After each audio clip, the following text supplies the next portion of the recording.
Good morning. જય શ્રી કૃષ્ણ. જય શ્રી કૃષ્ણ. પેલા તો મને જય શ્રી કૃષ્ણ કે. જય સ્વામિનારાયણ. 6:30 ને 6:15 વાગ્યાનો ઉઠ્યો છે. પીપી દૂધ ને આમને કન્ટિન્યુ જાગે જ છે, બરોબર.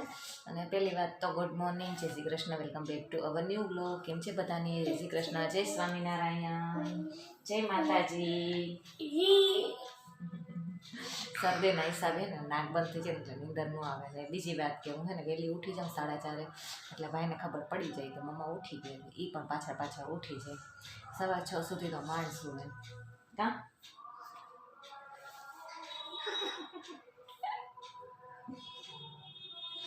ચાલો પછી કન્ટિન્યુ કરીએ. ભાઈને નાહી ધોઈ અને સ્કૂલે મોકલવાની તૈયારી કરીએ. નાસ્તા વાસ્તા કરાવીએ અને લંચ બોક્સ ભરી દઈએ અને પછી આપણે કન્ટિન્યુ કરીએ.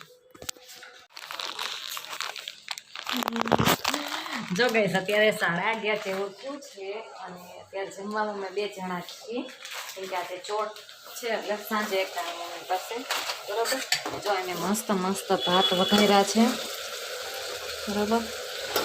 મસ્તનો તિરંગા કલર બની ગયો છે, ગ્રીન, ઓરેન્જ એન્ડ વ્હાઈટ, બરોબર. બટેકા, ગાજર અને વટાણા અને એમાં નાખશું મેગી. એક ખાસ મસ્તનો સ્વાદ બરોબર મેગી. અને પછી એમાં થોડુંક નીચવશું લીંબુ એટલે મસ્તના ભાત થશે કોઈ ટેસ્ટી, બરોબર.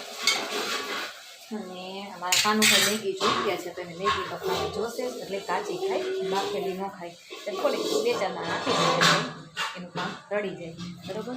અને આમ તો છે ને એને ધીમા તાપે સાવ ચડવા દેવાના, સાવ ધીમા તાપે એટલે મસ્ત થાય. એમાં નહીં મસાલો કાંઈ નહીં નાખવાનું અને થોડું ઘી નાખવાનું એટલે ટેસ્ટ મસ્ત આવે. અને બીજી વાત કે આ ભાતને છે ને 1.5 કલાકથી પલાળ્યા છે, 10 વાગ્યાના પલાળ્યા છે. 11:30 હું નાખીશ એટલે ભાત એનો સ્વાદ એટલો મસ્ત આવે ભાતનો, ને પાણી પણ ઓછું જોઈએ, બરોબર. અને મારા ભાઈ જો આ નળીથી રમે છે. નળી એને ક્યાં ભરાવી? આગળ એમાં ભરાવી પછી જોઈ શું કરે, ક્યાં કર્યું. જો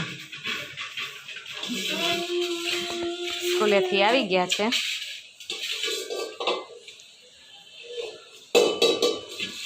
બરોબર. એના ટોય કંઈક છે ને અલગ જ પ્રકારના હોય એટલે એની રીતે કન્ટિન્યુ રમ્યા કરે પોતાની જાતે.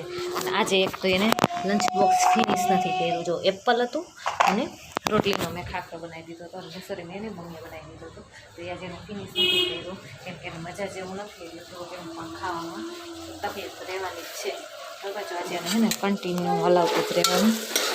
મસ્ત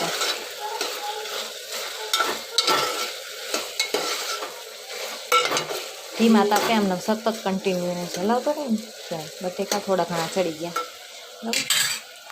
અને પછી એમાં નાખવાનું ભાત, પાણી નહીં, ખાલી ભાત જ નાખવાના અને પછી પાછા હલાવવાનું. અને પછી 2-5 મિનિટ હલાવી દેવા દેશે. પછી ભાઈનો અવાજ